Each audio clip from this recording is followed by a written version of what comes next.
Friends, Abraham Lincoln نے جب اپنے بیٹے کو اسکول داخل کروایا تو اسکول ٹیچر کے نام ایک خط لکھا: محترم استاد، میرے بیٹے کا ہاتھ تھام کر اسے وہ سب کچھ سکھائیے جو اسے جاننا چاہیے، اور اگر ہو سکے تو اسے محبت اور نرمی سے سکھائیے۔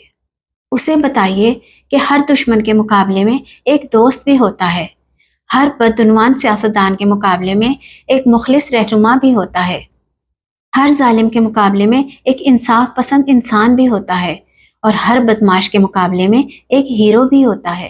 اگر ممکن ہو تو اسے یہ بھی سکھائیے کہ محنت سے کمایا ہوا 1 روپیہ بغیر محنت کے کمائے ہوئے 1000 روپوں سے کہیں زیادہ قیمتی ہوتا ہے۔ اسے شکست قبول کرنا بھی سکھائیے اور کامیابی سے لطف اندوز ہونا بھی۔ اگر ممکن ہو تو اسے حسد سے دور رکھیے اور خاموش مسکراہٹ کا راز سکھائیے۔ اسے سکھائیے کہ دوسروں کو دھوکہ دینے سے کہیں زیادہ باعزت بات ناکامی کو قبول کرنا ہے۔ اسے نرم دل لوگوں کے ساتھ نرمی اور سخت دل لوگوں کے ساتھ مضبوطی سے پیش آنا سکھائیے۔